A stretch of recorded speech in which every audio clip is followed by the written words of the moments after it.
आलिशान कारमधून गुटख्याची तस्करी करणाऱ्या 3 आरोपींना अटक करण्यात आली आहे। त्यांच्याकडून 4.25 लाख रुपयाचा मुद्देमाल जप्त करण्यात आला आहे, ज्यामुळे अवैध गुटखा विक्रेत्यांचे धाबे दणाणले आहे। यवतमाळ जिल्ह्यातील पुसद तालुक्यातील जाम बाजार परिसरातून आरसीबी पथकाने ही धडाकेबाज कारवाई केली। एक स्विफ्ट डिझायर कारमधून मोठ्या प्रमाणात प्रतिबंधित सुगंधित गुटख्याची तस्करी केली जात असल्याची गुप्त माहिती पोलिसांना मिळाली होती।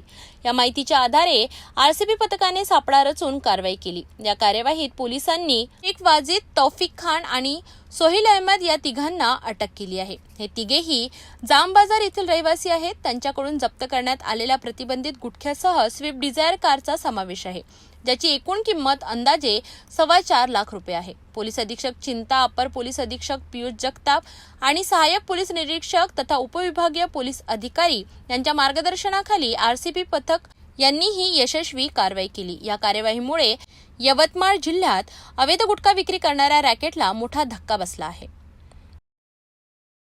तर आलिशान कारमधून गुटख्याची तस्करी करणाऱ्यांवर पोलिसांनी कारवाई करत तिघांना अटक केली आहे।